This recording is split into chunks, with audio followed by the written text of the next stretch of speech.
quant à l'expression bizarre d'agroécologie, c'est le faux-nez d'une véritable obsession pour la destruction de notre puissance agricole qui serait remplacée par la possibilité donnée aux bobos d'aller faire leurs courses à la ferme dans le cadre des circuits courts. On l'a entendu hier soir, ce qu'ils demandent, c'est des prix rémunérateurs, pas des oboles, pas des choses qui permettent de tenir 3 mois et qu'on retourne dans la crise. On ne pourra pas s'en sortir si on produit plus que ce qu'on est en capacité de consommer à l'intérieur de l'Union européenne. Alors on a 500 millions de consommateurs, c'est sur ces 500 millions de consommateurs européens qu'on doit construire une politique et pas sur d'hypothétiques marchés à l'exportation.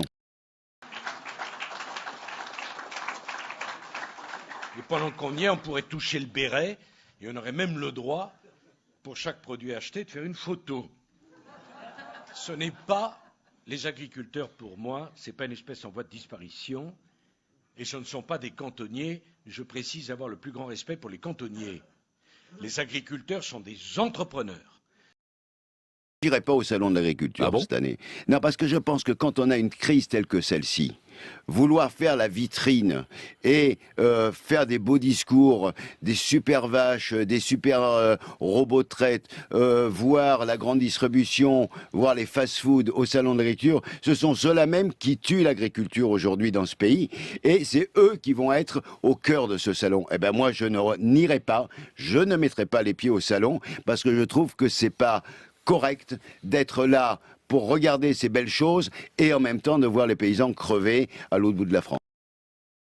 On produit tous à perte, mon père bosse 80 heures par semaine, on fait quoi en ce moment, agriculteur. Le lait en France, il est vendu 15% plus cher qu'il est vendu en Allemagne. 15% plus cher.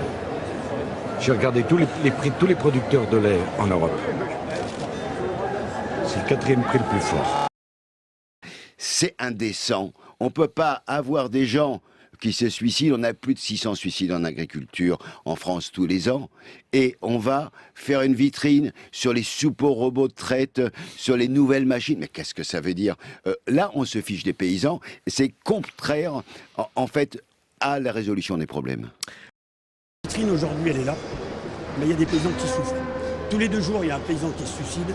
Est-ce que les politiques agricoles qui sont menées, elles sont à même de régler ce problème-là? Le nombre de paysans diminue. Est-ce que les politiques agricoles publiques qui sont menées, elles sont à même aujourd'hui de régler ce problème-là? La réponse qu'on nous apporte, c'est de dire il faut concentrer, il faut faire des fermes-usines, il faut industrialiser l'agriculture. L'agriculture familiale est plus nécessaire que jamais.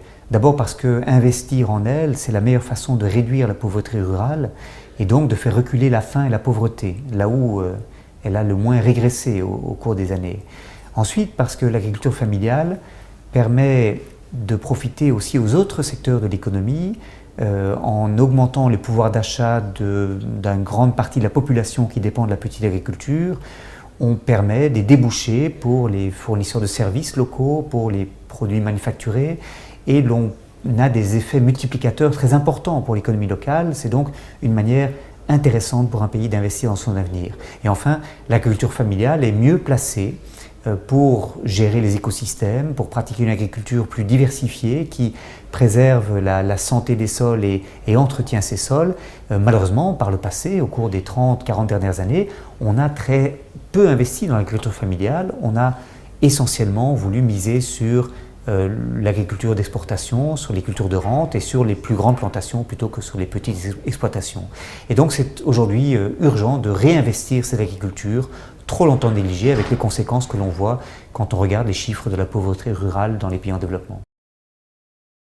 Toutes les études dont nous disposons montrent que les petits paysans, l'agriculture familiale est plus productive que l'agriculture agro-industrielle. Simplement, on mesure trop souvent la productivité en examinant le nombre de personnes nécessaires à produire une tonne de céréales. Et cette mesure-là de la productivité est une mesure qui n'est pas en faveur des petits paysans parce qu'ils pratiquent un type d'agriculture qui exige la main-d'œuvre, mais qui en même temps produit davantage par surface cultivée et qui permet surtout de contribuer au développement rural, à l'augmentation des revenus dans les campagnes et donc à la réduction de la pauvreté rurale. En d'autres mots, les petits paysans, la petite agriculture familiale dans les pays en développement rend tout un ensemble de services qui ne sont pas suffisamment récompensés, qui ne sont pas suffisamment pris en compte dans la manière dont les priorités sont définies. Le Brésil est un pays qui a fait des progrès remarquables en matière de lutte contre la malnutrition, notamment des enfants, depuis 15 ans. Et principalement, ce qui a servi à ces progrès, ce sont des programmes sociaux tout à fait remarquables et c'est le soutien à la petite agriculture familiale, ce qu'on appelle là-bas l'agriculture familiale. Le Brésil a deux ministères. Il y a un ministère de l'Agriculture qui sert les grands propriétaires terriens, les grands facienderos qui exportent sur les marchés mondiaux, et le ministère du Développement rural qui soutient, lui, la petite agriculture familiale. Ce sont des budgets différents, ce sont des lignes de crédit différentes, ce sont des politiques différentes, et 80% de la population brésilienne est nourrie non pas par l'agro-industrie, mais par l'agriculture familiale locale. Le Brésil a donc suggéré cette coexistence entre deux types d'agriculture qui servent des marchés différents, qui d'ailleurs produisent des choses différentes et qui sont en concurrence. Mais cette concurrence est gérée par le Brésil de manière, je crois, très intelligente.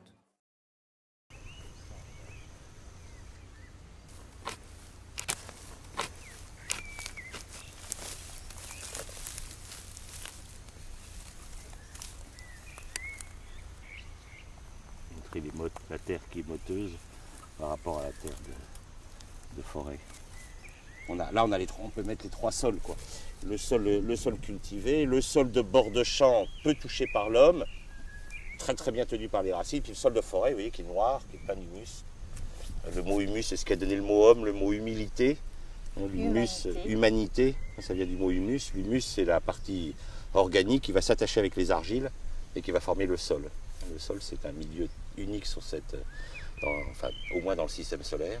Il n'existe que sur la planète Terre. Les anciens ont eu raison d'appeler notre planète la Terre. C'est le milieu qui la caractérise.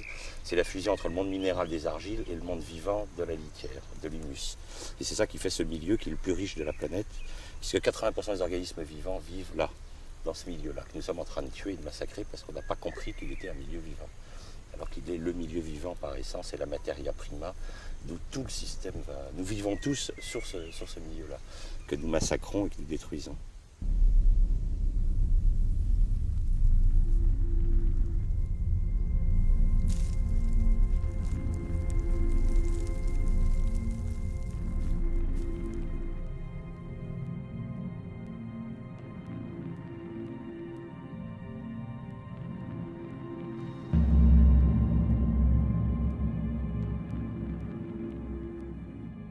Donc le contact racine-sol va être beaucoup plus faible ici que dans un sol comme ça, ou dans un sol forestier, où pareil, on a un milieu très très aéré. Donc là, la plante va beaucoup moins bien utiliser le sol, il lui faudra plus d'engrais, il faudra lui donner à manger pour qu'elle se nourrisse, alors que là, elle a un contact beaucoup plus intime avec le sol.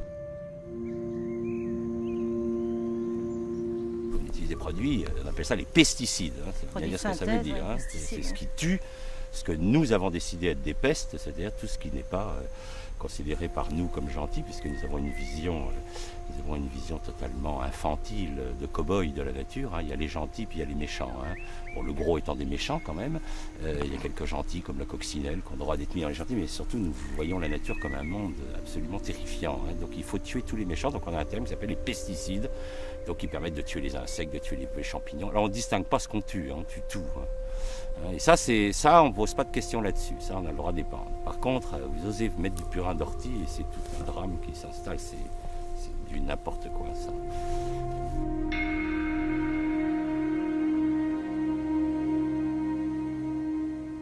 Dans un sol compacté comme ça, en fait, il y a une très forte densité, c'est très compact, vous n'avez quasiment pas d'oxygène, puisque c'est comme de la pierre. Donc les racines et la faune, n'ayant pas d'oxygène, vont mourir. Un sol comme ça, c'est le cercle vicieux pour l'agriculteur. Il rentre dans une spirale infernale, c'est qu'il va être obligé de fertiliser. La fertilisation va affaiblir et provoquera plus de maladies. Ces plus de maladies, vous allez remettre des pesticides. Ces pesticides vont encore plus tuer cette faune, vont encore plus compacter. Et voilà. Et pour arriver, dans certains cas, les gens qui ont beaucoup utilisé ces produits, des sols qui sont morts. C'est-à-dire on ne peut plus rien faire dessus. Et les aliments qui vont pousser sur ces sols morts vont être comme les aliments hors sol, c'est-à-dire aucun goût. Si vous mangez une tomate hors sol, vous verrez qu'elle a la couleur de la tomate, elle ressemble à une tomate, elle n'a strictement aucun goût. Une fraise hors sol n'a strictement aucun goût.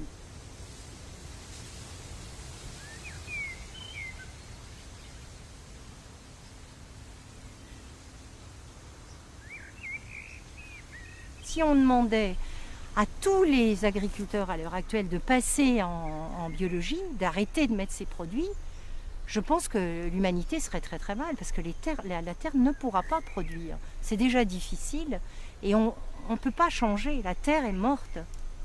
On ne remet pas de la faune et de la vie d'un coup de baguette magique. Hein. Il faut d'abord remettre de la vie dans nos sols et ça ne va pas se faire en claquant des doigts. Hein. Avant d'arriver à cette couleur-là, quand vous partez de ce sol-là, hein, qui n'a plus de matière organique, puis vous voulez arriver ici pour qu'il soit vivant, vous n'allez pas le faire en claquant des doigts.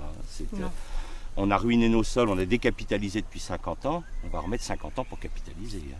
C'est pour ça que c'est un échec. L'agriculture intensive est un échec complet puisqu'elle a été incapable d'arrêter la famine. Jamais dans l'histoire de l'humanité, autant d'hommes n'ont crevé de faim qu'en ce moment. Et ils vous disent, s'il n'y a pas d'agriculture intensive, on va mourir de faim. Mais il y a 1 milliard d'hommes qui meurent de faim, il y a 2 milliards d'hommes qui ne mangent pas à leur faim, qui sont en malnutrition. Donc il ne faut pas arrêter de dire que l'agriculture intensive nourrit la planète. Elle ne nourrit pas la planète, elle fait mourir des hommes. Mais il faut que les choses évoluent. On avait besoin, je crois, de passer, l'humanité a besoin de détruire cette planète pour ensuite la respecter. Ça va être lent, hein, mais c'est ça la civilisation de demain, ce sera le respect de cette planète. Mais c'est pas... On estime qu'il y a 2% des gens qui ont pris conscience qu'il faut respecter la planète. Il y a encore 98% qui s'en fichent complètement. Oui, mais c'est ces 2% qui peuvent faire basculer la civilisation.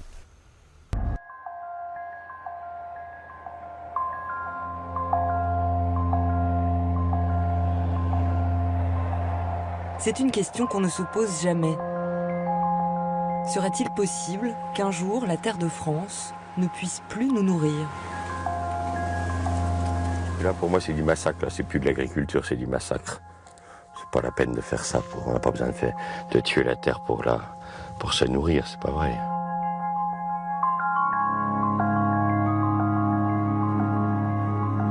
Beaucoup de civilisations se sont effondrées parce qu'elles ont épuisé leur sol. Quand on va mourir, est-ce que la terre sera meilleure ou pire qu'on l'a trouvée? L'industrialisation de l'agriculture n'a augmenté la fertilité qu'à court terme.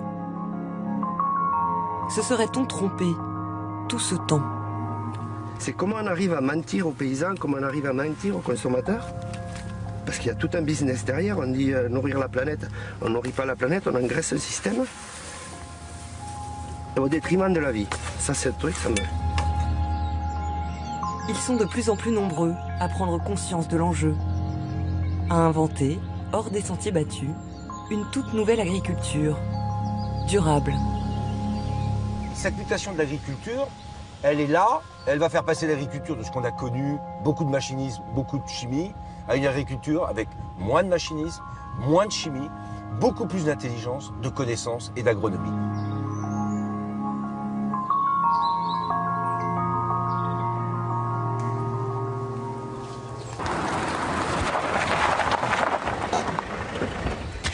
Stéphane Le Foll, le ministre de l'Agriculture en personne. Ça fait longtemps que j'étais venu. Bonjour, vous avez le bonnet, vous debout, là.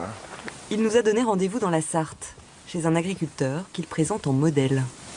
Regardez, 10 hectares, là, ils sont couverts. Et alors, ça en fait, hein. Il y en a de la vie, là, hein. Philippe Pastoureau a été l'un des tout premiers en France à arrêter de labourer. C'était il y a 20 ans. J'ai eu la chance qu'un jour des voisins sont venus me voir et ils m'ont dit « Philippe, est-ce que tu veux qu'on bosse ensemble et pour faire des économies, on arrête de labourer ». Et c'est comme ça que ça a démarré. Bien avant de penser à l'écologie. C'est l'économie qui nous a amenés ici.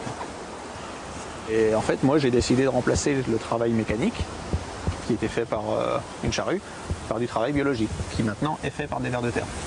Et la seule condition, j'ai mis du temps à le comprendre, c'est que les vers de terre, ils sont d'accord de bosser pour moi, à la seule condition que je les nourrisse. Et pour les nourrir, il faut poser des résidus sur le sol. Et ça, dans la tête, il m'a fallu 10 ans pour l'accepter. Le labour, c'est devenu une culture paysanne. Labourer, ça fait partie de la culture. C'est pour ça que c'est très dur de revenir sur cette culture.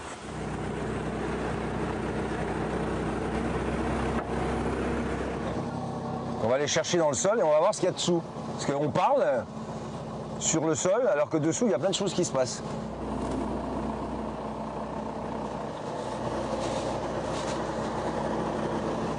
Voilà un beau ver de terre qui se trimballe là. Voilà, il bossait pendant qu'on était au-dessus. C'est dimanche, mais c'est dimanche, pour moi, c'est pas un problème. Puis là, on le voit bien. Regardez, il monte et il remonte là. Ah oui, il y en a d'autres là. Ouais, pas mal. Ah ouais, il n'y avait aucune chance qu'il sorte, hein. Il était long. Hein. Il était long. Travers du sol, un mineur. C'est bien. Ouais. Là, c'est votre combat là. Je sais pas mon combat, j'ai mon copain camarade de ver de terre qui bosse là. Enfin, il bosse pas là, on l'a empêché là.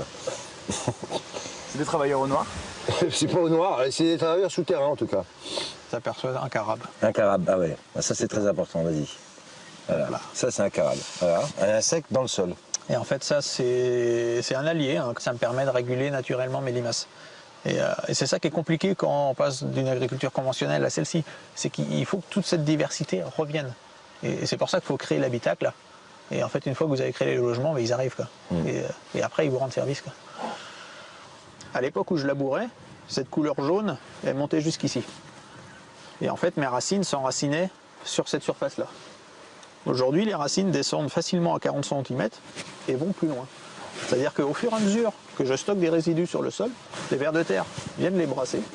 Et en fait, mon sol devient de plus en plus sombre. Et c'est pour ça qu'aujourd'hui, j'arrive à produire plus que ce que je faisais avant en conventionnel. Ça ne se fait pas du jour au lendemain. Il faut 5 ans pour démarrer le sol. Et au bout de 10-15 ans, on commence à en avoir les bénéfices. En tout cas, si des gens comme Philippe, on arrive à étendre ça à l'échelle de la planète, c'est-à-dire avec des systèmes différents, hein, mais si on avait ces principes-là, on pourrait stocker, je l'ai dit, à peu près l'équivalent du carbone que l'on produit aujourd'hui au travers des activités anthropiques. Changer d'agriculture pourrait donc compenser nos émissions de carbone à l'échelle planétaire.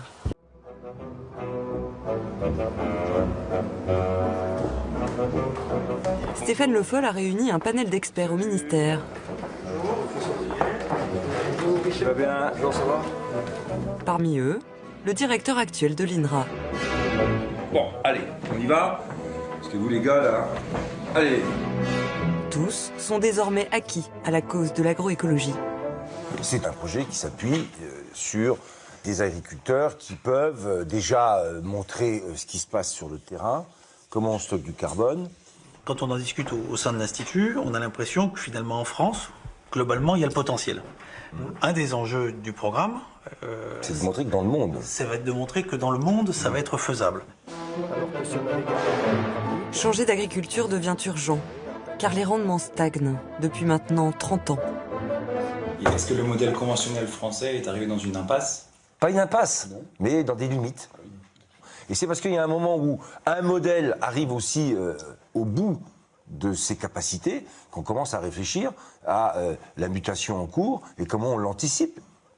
Entre la fin du premier modèle, l'émergence du deuxième, enfin du suivant, et qui se chevauche pendant pas mal d'années, ben ça prend 10-15 ans, c'est vrai. Qu'est-ce qui a appauvri les sols en France en carbone? Ça, c'est une bonne question. Il y a des choses qu'on sait aujourd'hui qu'on ne savait pas il y a 10, 20, 30 ou 40 ans. Donc ça fait aussi partie des éléments qui nous permettent aujourd'hui un peu de changer de point de vue. La diversité microbiologique des sols, bon, c'était un concept, maintenant ça commence à être quelque chose de mesurable. Et ça, c'est quand même une nouveauté aussi. Merci. C'est une situation d'urgence, déjà. Ouais. C'est une situation d'urgence, oui, oui. Est-ce qu'on a le temps de résoudre ces problèmes-là? On n'a pas le choix. On a le temps de prendre le temps. On n'a pas le choix. On n'a pas le choix. On n'a pas le choix. On n'a pas le choix. On a le devoir d'aller très vite et d'accélérer le processus. Il y a un débat, mais les deux seront chez nous. La législation va donc devoir évoluer. Jean-Christophe est encore en période de conversion entre agriculture conventionnelle et agriculture écologique. Il faut 5 ans en moyenne pour retrouver de bons rendements et des comptes équilibrés. Des papiers, on fait que ça, quoi. Est-ce que vous trouvez que l'État, les pouvoirs publics, aident suffisamment les agriculteurs à passer à ce type d'agriculture verte? Non, il n'y a rien. Il n'y a rien. Regardez, moi je suis sur une agriculture où c'est que Je n'ai pas de gaz à effet de serre, je stocke le carbone, je stocke l'eau, je filtre l'eau, je ne bouche plus les fossés. Qu'est-ce qu'il y a? Et j'ai pas un centime. Au contraire, ça me coûte. Pourquoi pensez-vous que les pouvoirs publics n'aident pas les agriculteurs comme vous? Ils n'aident pas, pourquoi? Cette agriculture-là, elle est autonome, elle coûte rien à l'agriculteur. Une agriculture conventionnelle, elle vend des produits phytosanitaires, elle vend de l'engrais, elle vend du pétrole, elle vend des machines agricoles. Il y a toute une économie derrière. J'ai rien contre eux, hein. Je parle juste du système, mais quand vous allez dans les chambres d'agriculture, vous voyez tout ce monde. Je crois qu'il doit y avoir 3 fois plus de personnel dans les bureaux que dans les champs. Il y a un malaise quelque part. Voilà. Et cette économie-là, l'agriculture a fait vivre beaucoup de monde. Le jour où on aura compris que les paysans sont là pour nourrir les gens et pas pour engraisser un système, là je pense qu'on aura fait un grand pas. Bon, il faut espérer que ça bouge, quoi. Pour une fois qu'on a un ministre qui parle d'agroécologie, c'est des mots qu'on n'avait jamais entendus. Voilà, donc on parle d'agroécologie, c'est très bien. Que ça continue.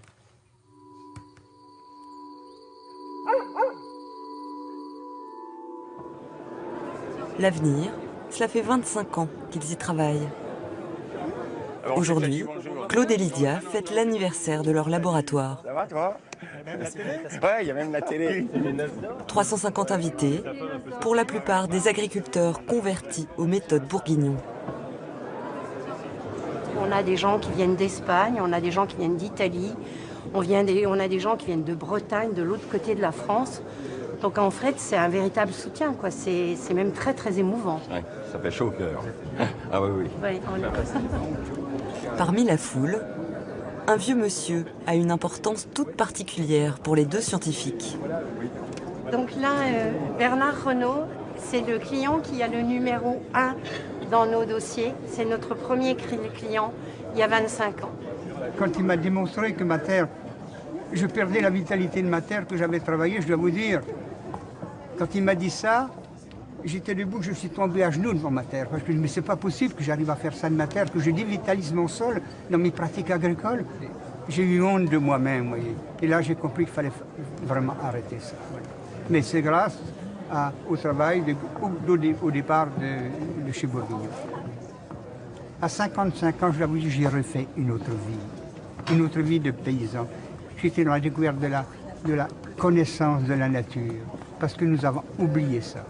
Et c'est ça que nous avons mis en place maintenant et dans le nouveau millénaire. Je voudrais aussi remercier les gens qui nous ont aidés. Les Bourguignons avaient aussi invité les politiques, mais rares sont ceux qui ont fait le déplacement. Et ils ne sont pas venus. Les lobbies sont encore trop puissants. L'agriculture française, son futur, ce n'est pas d'être dans la chimie, ce sera d'être dans le respect des sols. Mais les lobbies ne veulent pas. Donc c'est pour ça que moi, j'aimerais pas être à la place de la ministre de l'Agriculture en France, parce que je pense qu'on a les pieds et les poings liés. Bon, au revoir.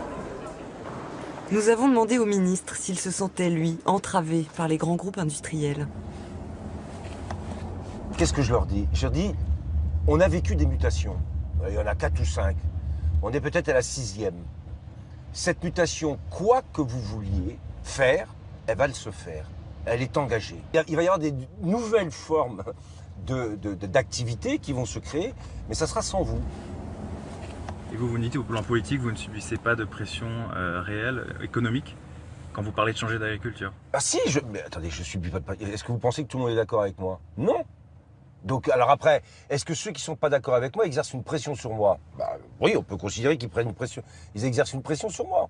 Mais en même temps, le fait que je ne sois pas d'accord avec eux, je suis au moins d'accord avec ce que je fais et j'essaye de faire en sorte qu'il y ait aussi des appuis pour pouvoir pousser et aller dans le sens dans lequel je veux aller. Merci. Merci. Je me situe dans une perspective, celle du Grenelle, la suite du Grenelle, avec des objectifs qui étaient ambitieux, de diminuer de 50% l'utilisation, le recours à ces produits. Et sur ces molécules actives et dangereuses, le constat a été fait, elles ont été largement, pratiquement aujourd'hui rendues inutilisables, hein, puisqu'à 87% elles ont diminué. Ça, c'est un point. C'est un point. Par contre, le constat qu'on fait aussi, que je fais, c'est que le recours aux phytosanitaires, de manière globale, lui, il stagne aujourd'hui. C'est-à-dire que l'objectif de diminution de 50%, on sera en incapacité de l'atteindre. D'où vient le problème? C'est la question que je me pose. Si je regarde d'ailleurs les résultats du Grenelle, je prends par exemple la surface SAU en agriculture biologique. On s'était fixé un objectif extrêmement ambitieux, 20% d'ici 2020. On devait avoir une étape à 12% dans 3 ans. On en est à 3,5%. Deuxième problème. J'ai envie d'assurer cette transition vers une agriculture à la fois performante économiquement et performante écologiquement.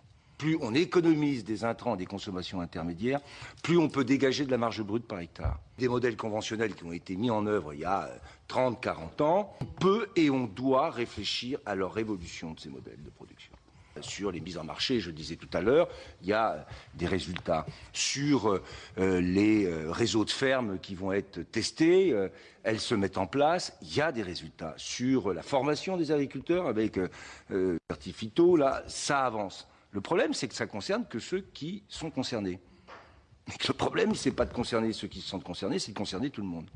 Tant qu'on ne réfléchira pas d'abord, avant de mettre des normes et de se fixer des objectifs, à la manière dont on va faire évoluer les modèles de production eux-mêmes, eh bien on pourra toujours fixer des objectifs, renforcer les normes, on n'arrivera pas à débloquer la dynamique qui est nécessaire pour réussir.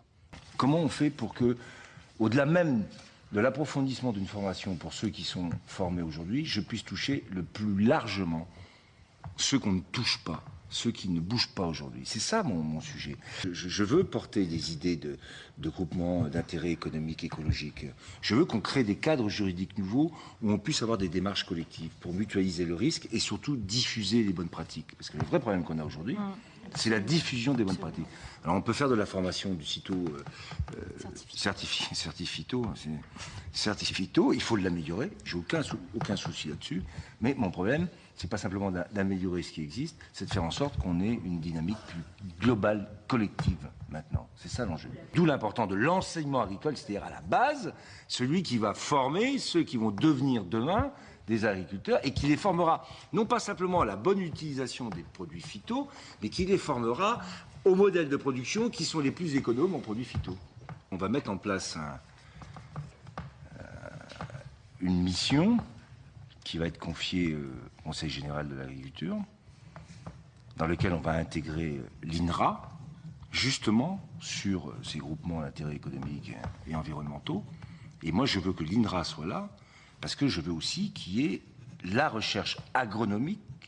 C'est pas simplement un cadre juridique, sociologique, développement d'un certain nombre de diversités des agricultures, des modèles de commercialisation, d'organisation. C'est aussi un cadre agronomique nouveau. Et donc on va intégrer, et je pense, entre Bertrand Hervieux et Marion Guillou, 2 personnalités qui vont avoir en charge de travailler et sur le cadre général et sur la partie agronomique. Parce que c'est ça qu'il faut qu'on fasse bouger.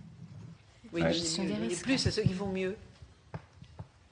Il y a une répartition des aides qui va être discutée à l'échelle de l'Europe dans le cadre de la nouvelle réforme.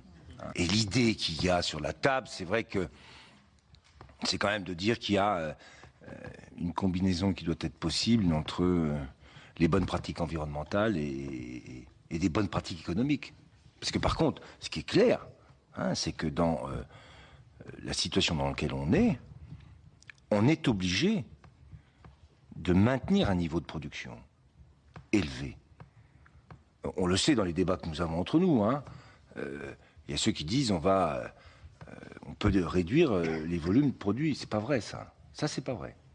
Ça serait dangereux de le faire. Regardez ce qui va se passer. Je le dis au passage là cet été là, et donc à la rentrée, avec une sécheresse aux États-Unis combinée avec une sécheresse en Russie sur les céréales. Je ne sais pas où on va arriver, jusqu'où ça va aller. On n'en a même plus la force d'expliquer. Ça fait 1 an qu'on lui parle, qu'il nous écoute plus. On est tous après crever sur nos élevages. Vous avez vu le nombre de jeunes aujourd'hui qui sont en train de crever? On va tous mourir. Dans leur palace, qui c'est qui vous nourrit tous? Qui c'est qui le nourrit? Qui c'est? Demain, il n'y aura plus personne. C'est très dur pour des jeunes de s'installer, mais il faut que la France vive de son agriculture. Il faut qu'on arrête d'acheter de la viande qui vient de l'extérieur. Merci.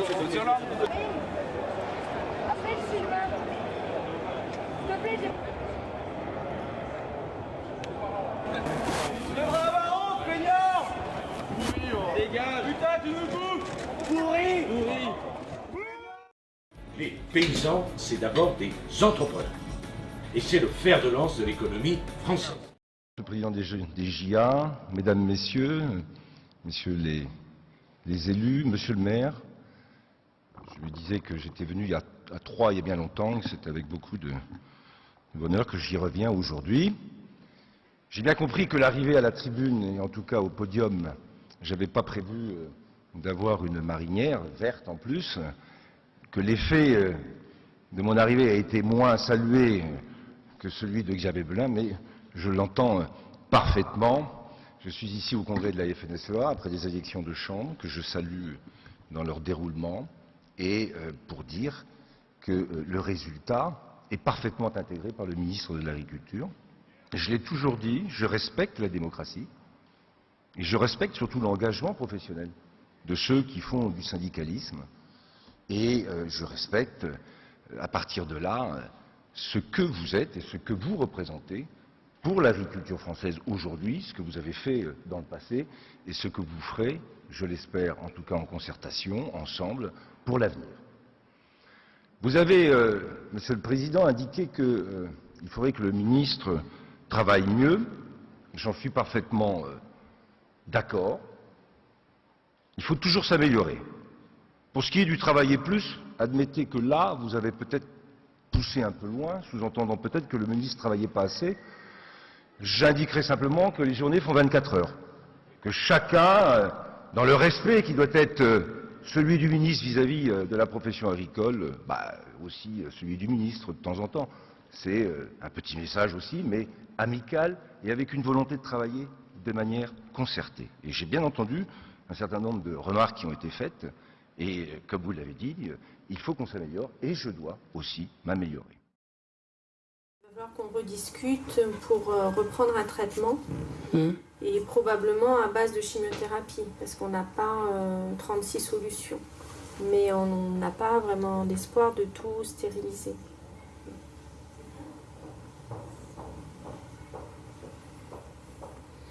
Sur le plan professionnel, vous étiez sur le tracteur jusqu'à... Pendant les vendanges. Ouais, ce qui n'est plus possible maintenant. Ce qu'il y a, c'est qu'il est tellement attaché à ses vignes que les vendanges c'est un moment important et qu'avant les vendanges, dès qu'il se sentait un tout petit peu mieux, il montait sur un tracteur pour aller... Là, je vous demande de ne plus monter sur le tracteur. Vous ne pouvez plus travailler, Monsieur Ferrand.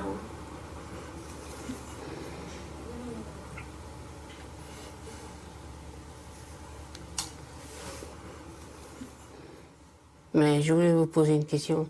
Quelles sont mes chances de survie?